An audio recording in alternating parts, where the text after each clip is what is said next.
Hello and welcome back to In the Huddle. I'm your host JT Thomas, setting in for David Agono on this episode of In the Huddle. Joining me, we have Scott Jerko, Alex Shook, and Willie Edwards. Gentlemen, let's break the huddle. Let's kind of switch it up this week. You know, last week everybody knows we had a bye week, and we're going into this week's game with it being senior night. We have 19 seniors, so this will be a great opportunity to talk about some of those seniors and how senior leadership played a role in this season's outcome up to this point.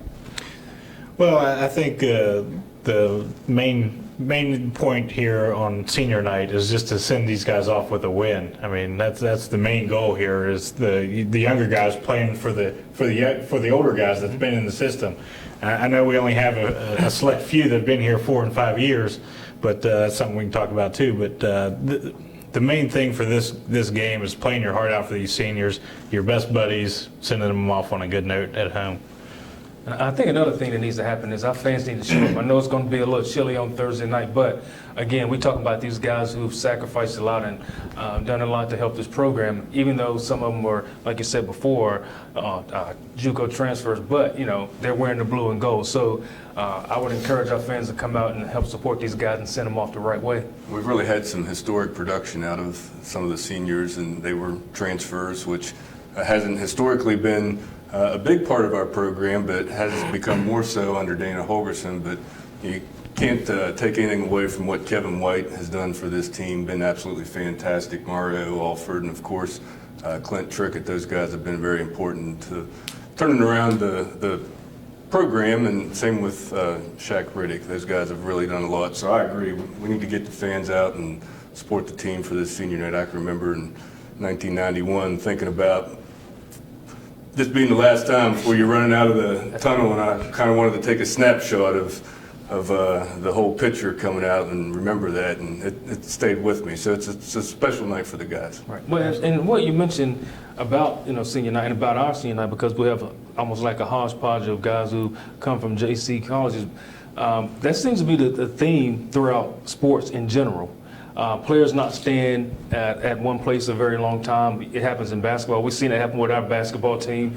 It's happening all across the country. And for people in that, you know, watch West Virginia sports, they think it's just West Virginia sports that it's happening to, but it's across the board. You check out any college and you look at their roster, and you'll see, you know, JUCO transfers up and down the roster. So it's not something that's systematic to West Virginia. It's just something that's happening in sports today. Hey, guys, it is. I want to try to find a way to get across to our fans how important it is for guys who are transferred to come into a program and find their way. And the positive in this is that our guys who have come in and transferred, a lot of them have been great leaders on our program. And I sit back and I think to myself what that transition would have been like. If you would, could you kind of talk about in regard to leadership, and if you had engaged with transfers during your time, how they would be accepted in the program, and if they had an opportunity for leadership, how do they go about becoming a leader? Well, the first thing, we have a motto: once a Mountaineer, always a Mountaineer. So once somebody came into the program, it was almost like they were treated as family. So, I mean, obviously you want to win, and they don't understand what playing for West Virginia means to the state of West Virginia at the beginning.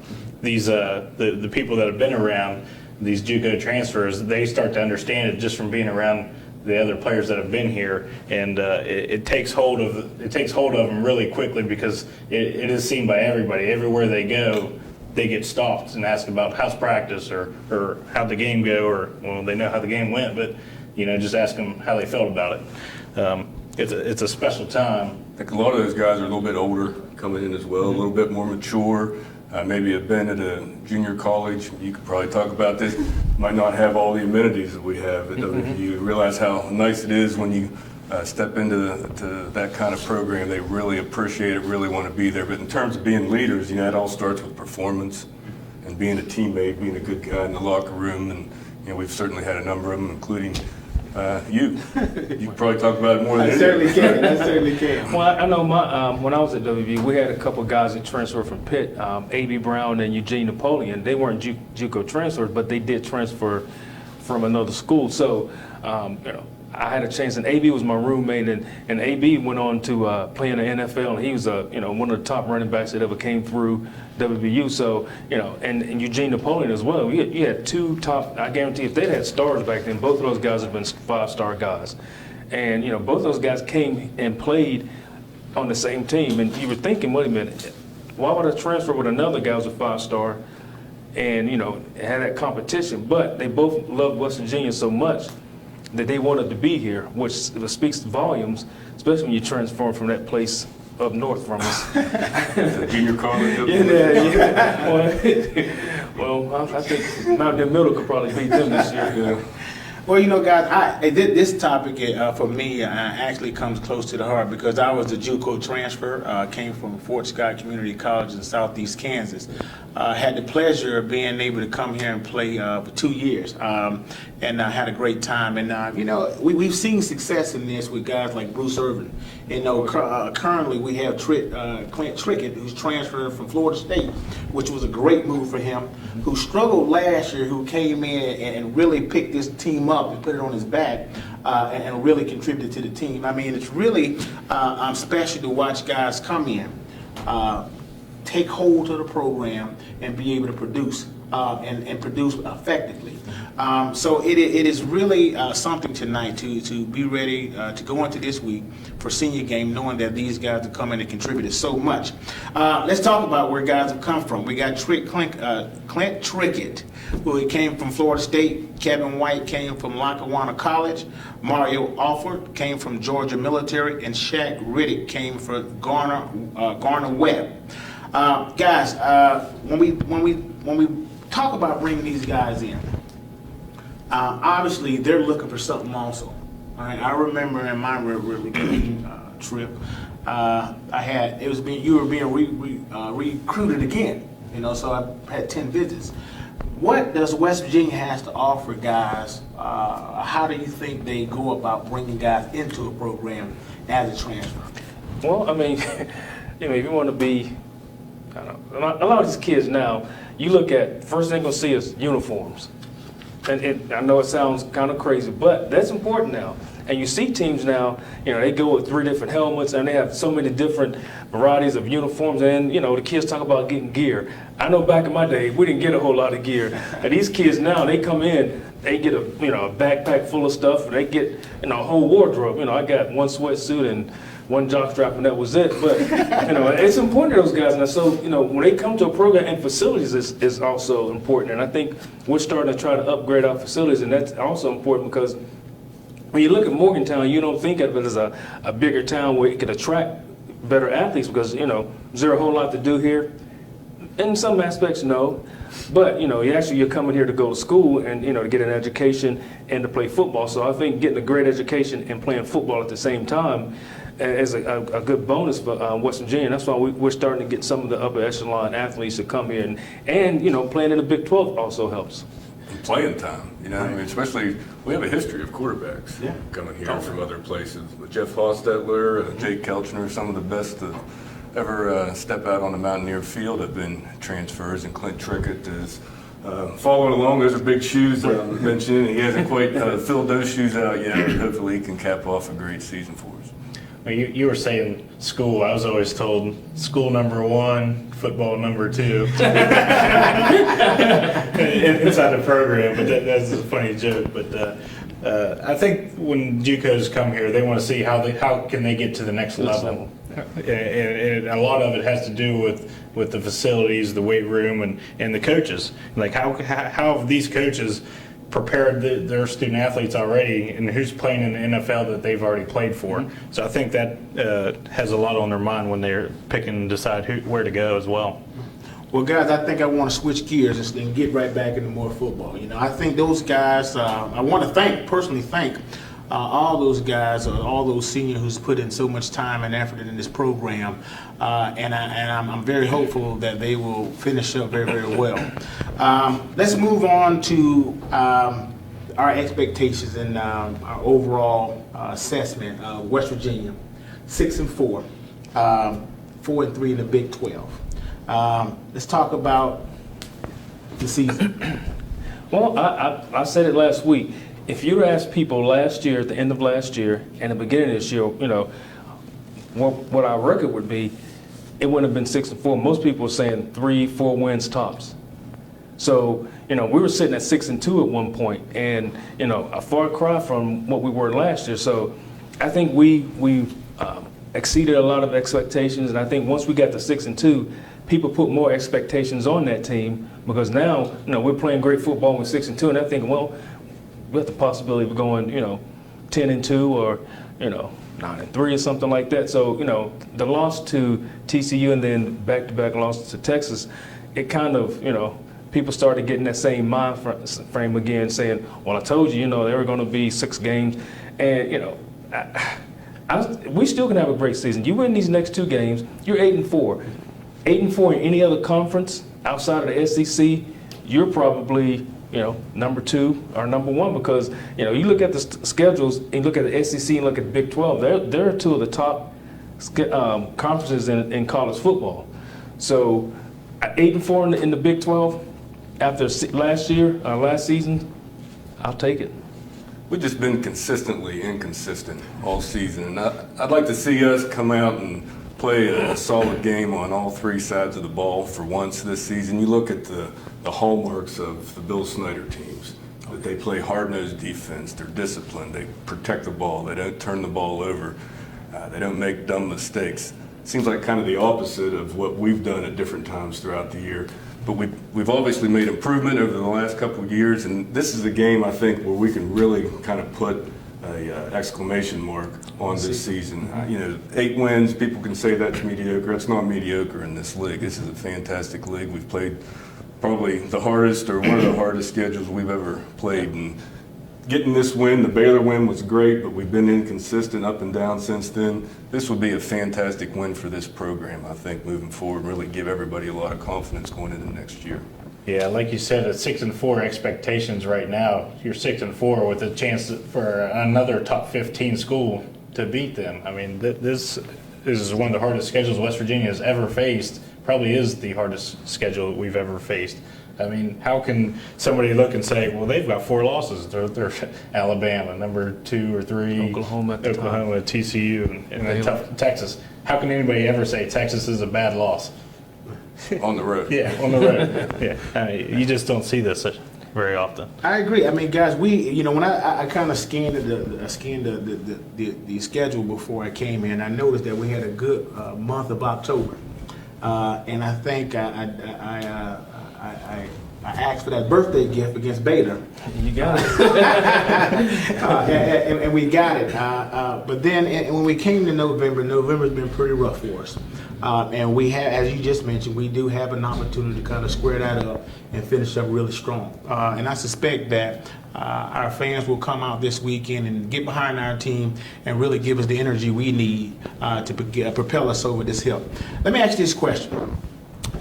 If someone were to ask you these 3 things about the program, did the Mountaineers meet expectations, did not meet expectations, or exceeded expectations? What would you say? I would say exceeded. And why? Well, again, going back to looking at our record for last year and how we played, it wasn't just our record, it's how we played. First thing that came to mind was our defense. I mean, it was not to speak of last year, but this year, these guys have played fantastic football. I mean, they kept us in almost every game we played in. Even with the offense sputtering a little bit, I think down in Oklahoma State, our defense kept us in the game and gave us a chance to win games, in even the Maryland game. Special teams, we still, need to shore up some stuff on that. But I think as a program and as a team, going from last year to this year, I think we exceeded any expectation. I know they exceeded mine. I knew the potential was there. I didn't know what we were going to get from it, but I think they've exceeded our expectations. Our schedule set up kind of favorably for us this year, too, having all these big teams at home. Obviously had tough road games as well, but, I think there's still a little bit of season yet to be played out before I'd make a final determination. Yeah, I thought we had a chance to be 500. We could still be less than 500, and I'm hopeful that we can get these last 2 wins. And at that point, I'll say we definitely exceeded expectations. I'm the eternal optimist, so I want to say we're under expectations. I mean, you still have 4 losses, but like I said, they're against great teams. So I mean, it's really hard for me to say, yeah, we should be 10-2 at the worst every year, because that's almost what West Virginia fans were expecting there. You go back 4 or 5 years ago, and we were putting up 9, 10, 11 win seasons every year. Like I said, it was the Big East, but once you get to those expectations, it's hard to come down from those. Right. Well, guys, when I evaluate this, I kind of look at it from this perspective. In terms of coming into this season, we had a quarterback who didn't know the season last year. We had some pieces changing around in the defense. We certainly had, we didn't where we were going to be at in terms of special teams. And every game, we kind of mapped it out in terms of all the shows we had. We lined it out in terms of what we thought was going to happen. They kind of played out with the exception of the Texas game. All right, we those key games we said we needed to win. And Maryland was one. Us playing well against Alabama at the start of the season, we said that needed to happen. These things started to happen, and this team got progressively better and better throughout the season. So for me, I would say that they certainly exceeded my expectation, and there seems to be a lot of promise, in my opinion, in regard to next year. Because what I think has happened is this team knows how to win some big games. Last year we could not find us a game to win. But this year I thought we did a better job of finding a way to win big games and playing well. So that will energize the guys for next season. Good, great deal. So guys, how far are we from winning the Big 12 championship? And that's a big question.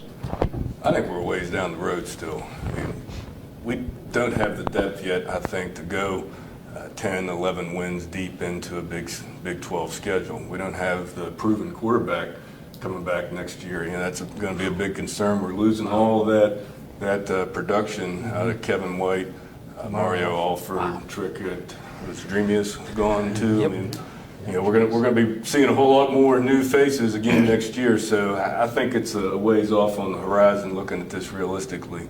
I want to make sure we compete for that upper level of the Big 12, but I don't see us realistically being a contender next year.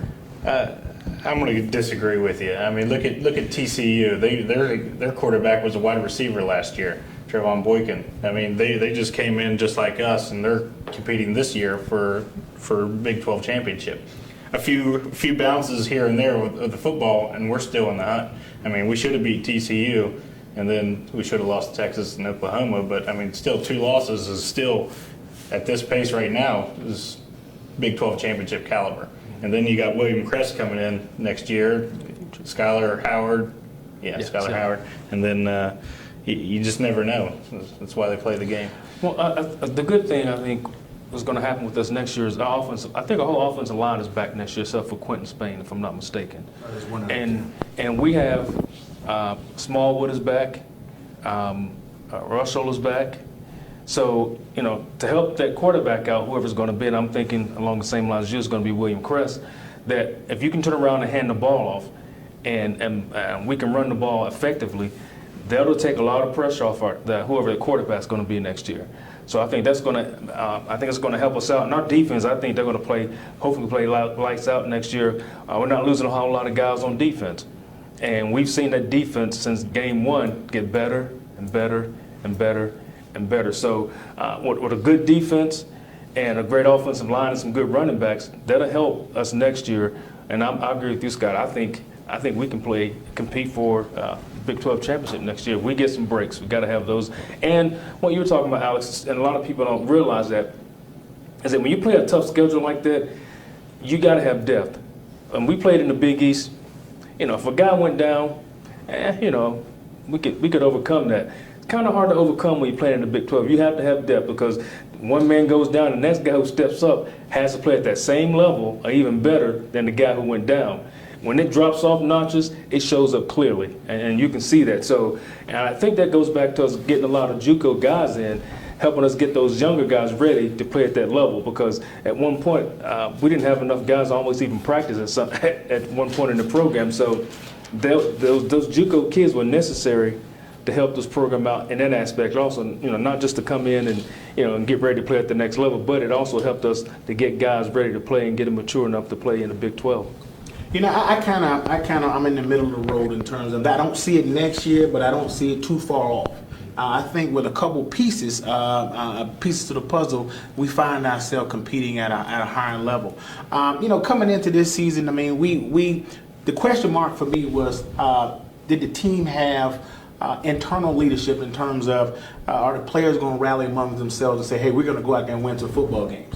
I think I said early on in the beginning of the season that coaches will call plays, but it's really up to the players to determine when and where they're going to kick in gear and start executing some plays. And I think if that mentality that they had this year in the middle of part of the season, that mentality kicks in, that we get some guys pushing guys to play above and beyond next year. And in turn, if that continues to happen, I think guys will start buying into the program. They will certainly buy into Coach Hogerson's theory in terms of offense and Coach Gibby's defense. I think if those things continue to happen, we find ourselves playing for a Big 12 championship within the next 2 to 3 years. Well, we got a tough schedule on the road next year. Yeah, All these teams are on the road. It's a little different atmosphere. Yeah. It's good for the defense. Yeah, like I said, going on the road like that, you got to have a good defense, and you got to be able to run the ball. So, and if you think about it, we played a different defense last year. This is our first year in the 3-3-5. So, and we played at a very good level. We watched that team and we talked about it all year. Guys maintaining gap control and things like that. And they progressively got better every game. In the beginning of the year, I was a little worried because, you see guys, not maintaining gap integrity, and then, hole opens up and they open run things. But, obviously coaching played a big part of it, and those guys got better every game, and I can only see them getting better next year. All right, guys, we're at that point where we're in the K-State pregame or preview. K-State 7-2, 5-1 in the Big 12 against Big 12 opponents. Coming off a quality win against Texas. They come into Touchdown City on Thursday nights. Let's talk about it. What do we expect? Well, when you think of Kansas State, you think of Jake Waters. I mean, he's their one-man show. He leads them in rushing yardage even as a quarterback. So you got to have a spy on him regardless of what the play is. I think the key to this game is defense shutting down Jake Waters for sure. Discipline. Yeah, just be disciplined. And even when you get back and everyone's covered, he's still a threat to run it. Yeah, he was bad. Alex said he was banged up there against TCU. But he's had a week and a half to recover, so I think he's going to be healthy and ready to keep going. This team got throttled pretty good by TCU a couple weeks ago, so I don't know how that's going to affect their psychology coming into this game. Waters is top-notch quarterback, dual threat, runs the ball. They run odd running plays, too. Yeah.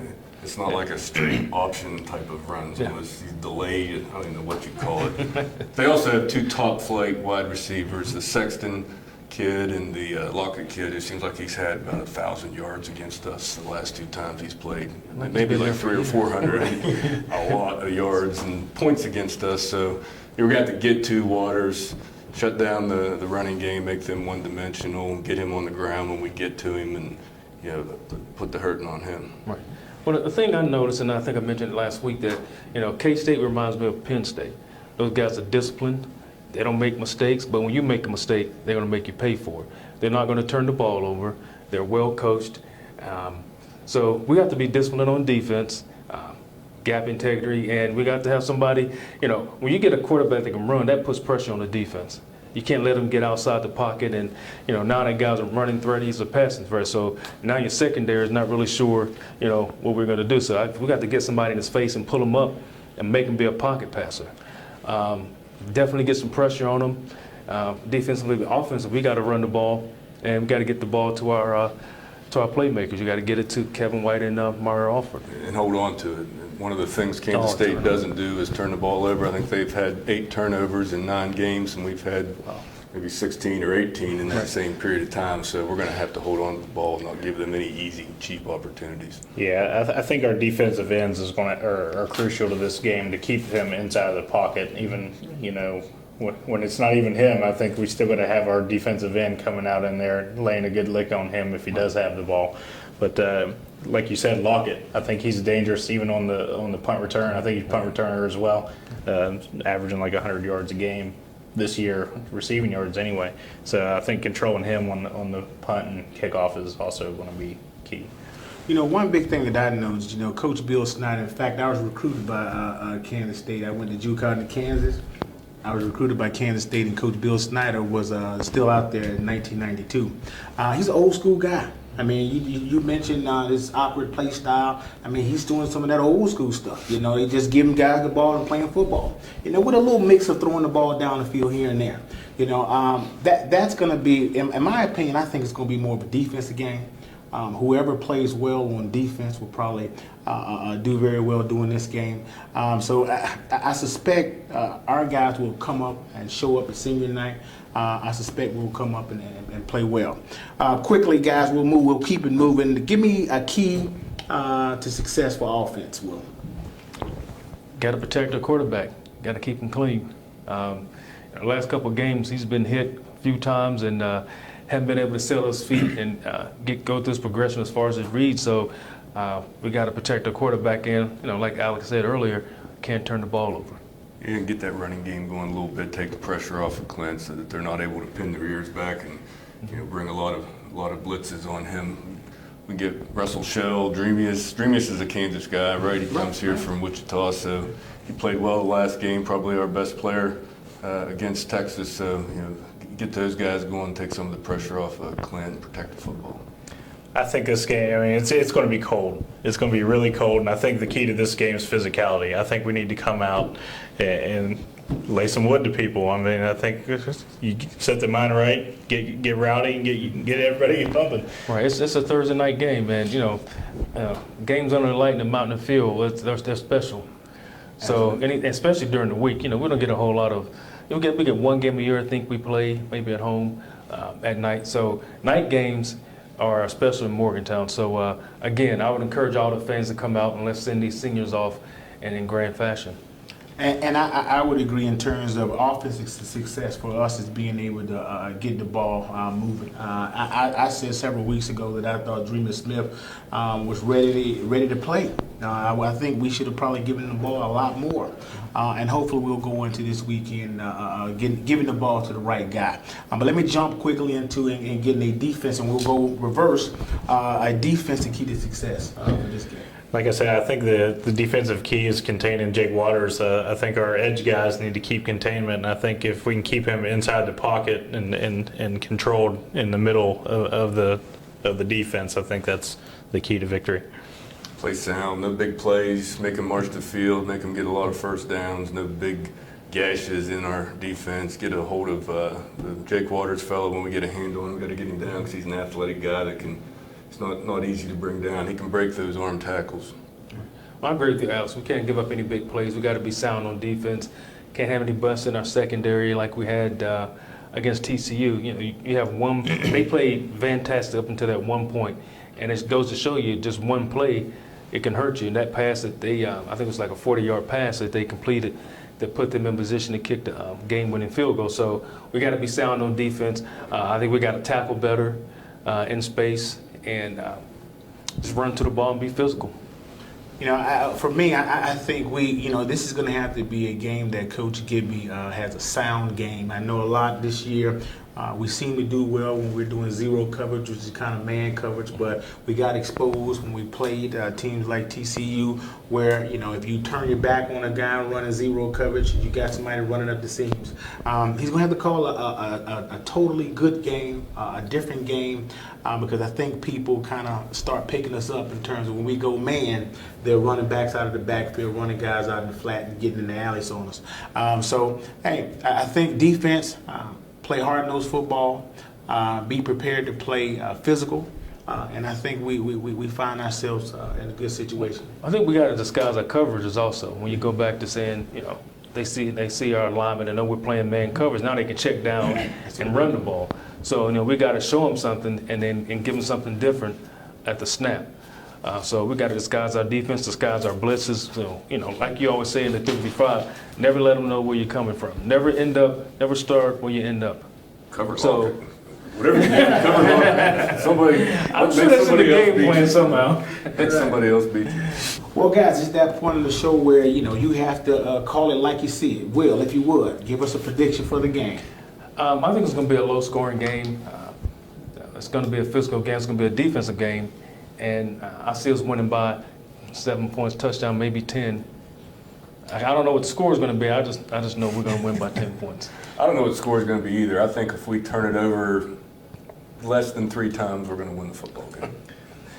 I say I do know the score. We are going to win 21-20. Okay. Hey, guys, I all year long I've been talking about Mountaineers winning, and I feel real good about it. And I feel good because I feel like this team really believe they owe something to guys like Kevin White, to guys like Clint Trickett, and I think they're going to go out there and play lights out. So I'll give the Mountaineers winning this by 2 touchdowns.